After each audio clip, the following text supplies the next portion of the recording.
Hey, you've just top decked Fenrir for the best hand ever, and I'm here to show you guys my Constellars. Okay, so first we're going to start off with the monsters. 3 Constellar Kaus. He's the level manipulator of the deck. He helps you go into your Ring 5 Pleiades, which is your main boss monster, and he helps you go into Ring 3s, 4s, and 5s actually, and overall he's probably the best Constellar monster outside of Sombre. Next, we play 3 Constellar Pollux. He's your double summon of the deck, so basically you go him and Kaus into Pleiades, or you can go into like Volcasaurus or like Tyrus and stuff. He just opens a lot of your combo plays, and he's pretty good. Next, you play the mandatory 3 Sombre. This is just I consider it your top decking card. Like when you're in late game and a lot of your monsters are dead, you can just top deck this guy, summon him, use his effect, and make an exceed. It's pretty solid. Next, you play 3 Algadi. He's kind of like another Pollux, except for he specials. Not as good as Pollux because he can be Veilered, because if you Pollux is a condition, so his effect actually can't be negated, or it can't be negated, so his normal summon condition will always go off. But yeah, still good. Makes it more likely for you to be able to make first turn Pleiades. Next, I play 2 Constellar Sheraton. I dropped it down from 3 recently, but you don't really need to play 3 because since Tenki's at 3 and you have Rhoda, but definitely if Tenki went down to anything less than 3, I'd definitely probably play another one of this guy. But also the other problem is he's a level 3, so he doesn't have much synergy with the deck. So yeah, and he's only 700, so like usually your best scenario with this guy is either summoning him, having him on the field, and then you torrential your opponent when they summon something, or you have Honest in your hand. But still, he searches, so might as well play him. Next, I play 1 Thunder King Ryo. This deck, you really want to stun your opponent, and Ryo does just that. Then 1 Bear. Bear actually gets you out of a lot of tricky situations in the game today, because you can just go Tinky. Like if you have a problem monster, you can just go Tinky, search Bear. Bear, pop that monster. Bear, attack, get another Tinky. And it's really good. And for the last monster, we play 1 Honest. All your monsters are light except for Bear, and yeah, why not play something that almost guarantees you to win the battle? Okay, now onto the spells. I play 3 Fire Formation Tenkies. Yes, sadly they aren't ultis. This allows you to get Kaus to your hand fast. Bear also, it just searches out a good chunk of your deck, and it also gives your monsters an extra 100 attack, and it's pretty nice when you have like a Constellar Omega on the board, and you have a Tenki, so it's like 2500 beater that can not be affected by spell and traps. Next, I play 2 Kaiser Coliseum. One of the best openings you can have with this deck is Kaiser Coliseum Pleiades. It's amazing. And as long as you can keep it that you only have your 1 monster and they can't play anymore than 1 monster, you just control the entire board with Pleiades bouncing back, and it's a really nasty situation to get in, and a lot of the time that's how I win my games. Next, I play 2 Forbidden Lance. Protects your monsters. You can also use it to save yourself from an unexpected Bottomless or Mirror Force. It's pretty good, but I usually just use it for its Battle Phase trick where you can make them lose 800, but still, it's good. Next, I play Triple MST. I was in between playing Triple Lance and Double MST, or Triple MST and Double Lance, but MST is better this format just because of the fact that a lot of decks that play Tenki like Boojins and stuff, you can MST the Tenki, or you can also do it on Abyss Sphere and stuff, and MST just does a lot more work than Lance would this format, and yeah, that's why I decided to run 3.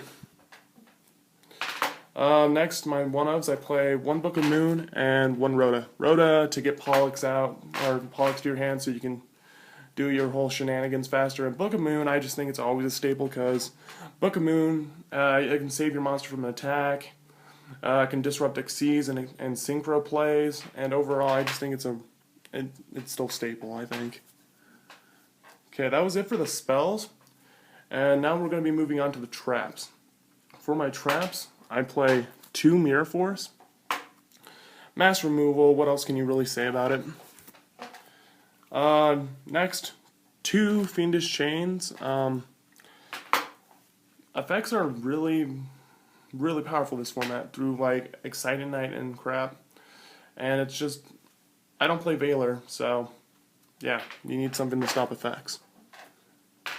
Next, I play 2 Mistake. My friend just recently topped regionals with this build, and Mistake did a lot more work for him than it has for me, but I usually side this out a lot of the time, but when you do have it and it works out, it does hurt. Like, it hurts Mermails a good amount because they can't add to their hand and stuff, and it hurts Prophecy and like a lot of stuff that needs to add to their hand, so again, it's really a stunish card, so yeah. Then for my one-of traps, I play 1 Bottomless, 1 Compulse, Deprison, Torrential, and then Blackhorn and Solemn Warning. Just all the really good staples. Okay guys, that was it for the main deck. Now I'm going to show you my extra. So for my extra, I run 2 Constellar Pleiades. You don't really need to run 3, because 2 you will usually get the job done. And yeah, and once he's used up, you can either make a Gaia Charger on top of him or an M7. But yeah, he's your boss monster for the deck, so yeah. And then 1 Potomi M7. It's okay. Like, a lot of the time, I only go into him when like my Omega or my Pleiades gets Fiendish Chained, and after he's been on the field for about a turn, you can start recycling stuff in your grave, which is pretty nice. And also sometimes you just need something bigger that's on the board, and yeah, definitely wouldn't play more than 1 of this though. Then 2 Constellar Omega. I honestly make this guy a lot more than Pleiades because I have the bad luck of losing the dice roll a lot of the time. So I usually have to come in on a like 5 back row or 3 to 5 back row. And if you go him, usually you're not that afraid because they usually maybe have like a Mirror Force of Deprison set. But yeah, I would play this guy too. Next you have, I play 1 Volcasaurus.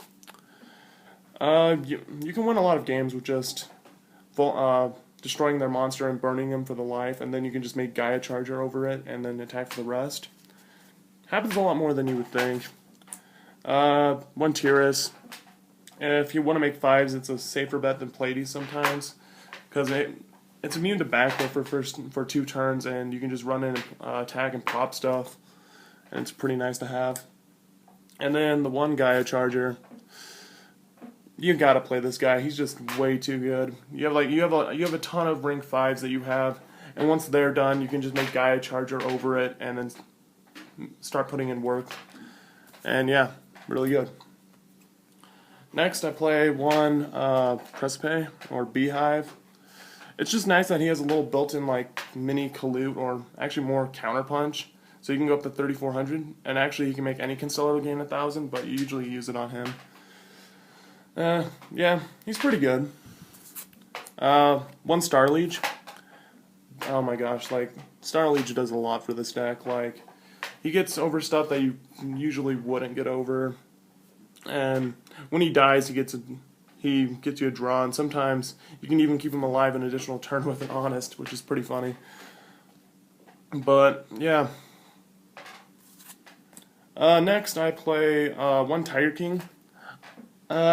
He doesn't do that much for the deck, because usually it's when you have 2 Beast Warriors, like a Bear and a Cow, you would prefer to make Kagasuchi over Tiger King, but I don't know. I don't have a Silent Honors or an Exciting Knight to take him out for, so he's in here for now. Next, one Bujinte Kagasuchi. This guy is so good. There's just been games where I don't have the board presence I want, and I'm like, I want to put a solid monster on board. Just do Kagasuchi. I mean, the mill does hurt a little bit, but the 5 mil to make a 2500 Maestroke is worth it a lot of the time. The only one time I haven't liked Kagasuchi is the fact I played rank up gadgets, and I would have had it, but he made a big eye and stole my Kagasuchi per game, but that's Yu-Gi-Oh for you. And then I play one Abyss Dweller. You really don't have that much of a problem with Mermails, but there's other graveyard decks that can be annoying, so sometimes you want to make Dweller. He really doesn't come out that often, but it's nice to have. And then one Maestroke. He's another one of those safety plays, like if you don't have Omega or something, or you don't want to go Omega, you can put him out, because they're not going to be able to bottomless him, because he'll be able to save himself, or sometimes you just want to book a moon something. So he's pretty solid. And then finally, one Gaga Cowboy. Any deck that can make rank 4 should play Gaga Cowboy. It's just like, no one is safe if they're under 800 life, or if they're at 800 life points or less. And yeah, there's been games that I've won because of Cowboy, so there's a reason he's in there. Well, that was it for my deck profile. Comment, rate, and subscribe for more videos.